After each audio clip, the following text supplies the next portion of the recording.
পাকিস্তান ও পাকিস্তান অধিকৃত কাশ্মীরের বেশ কয়েকটি স্থানে একযোগে ক্ষেপণাস্ত্র হামলা চালিয়েছে ভারত। মঙ্গলবার দিবাগত রাতে এসব হামলা চালায় ভারত।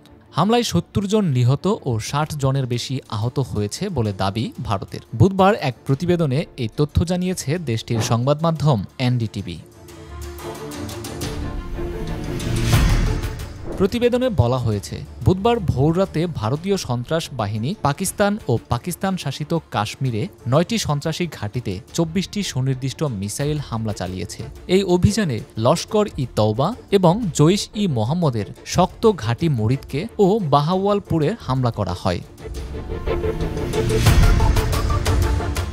ভারতীয় সেনাবাহিনীর দাবি, এই হামলায় অন্তত ৭০ জন সন্ত্রাসী নিহত এবং আরও ৬০ জনের বেশি আহত হয়েছেন, যা সন্ত্রাসী সংগঠনগুলোর কর্মকাণ্ডে বড় ধরনের ধাক্কা দিয়েছে। ভারত এ হামলার নাম দিয়েছে অপারেশন সিন্দুর। সরকারি সূত্র বলছে, এটি শুধু একটি সামরিক প্রতিক্রিয়ায় নয়, বরং ভারতের কৌশলগত দৃঢ়তার স্পষ্ট ঘোষণা। এদিকে পাকিস্তান দাবি করছে, হামলায় ৯ জন বেসামরিক নাগরিক নিহত এবং ৩৮ জন আহত হয়েছে। At 6 locations where the Indians attacked last night, unprovoked, the blatant aggression that they did, Pakistan has lost 26 civilians.